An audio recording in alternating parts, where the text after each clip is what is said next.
السلام علیکم ورحمت الله وبرکاته. زه یم ستاسو ورور ستاسو ملګری حمید الله حاضر یم د نوي ویډیو سره.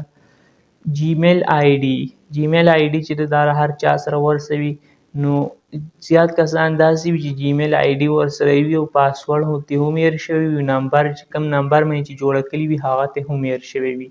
نو په نن ویډیو کې درته ښایم چې موږ به جیمیل پاسورډ څنګه معلومو او د دې پاسورډ به څنګه چینج کوو.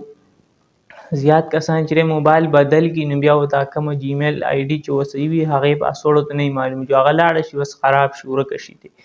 نو سمپل طریقه ده، نن ویډیو کې درته ښیم چې جیمیل ته به پاسورډ چینج کوو څنګه.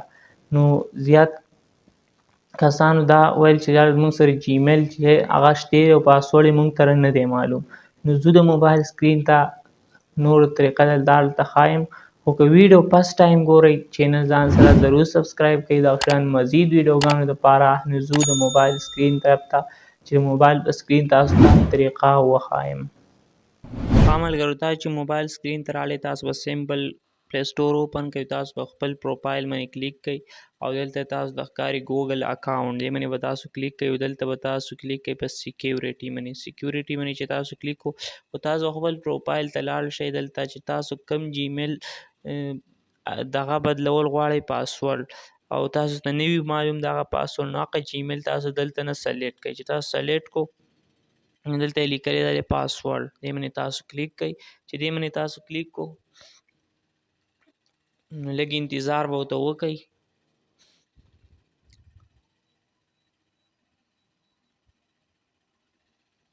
او دلته وایي انټر یور پاسورډ، وایي که تاسو د پاسورډ یاد وي نو دلته یې ورکئ.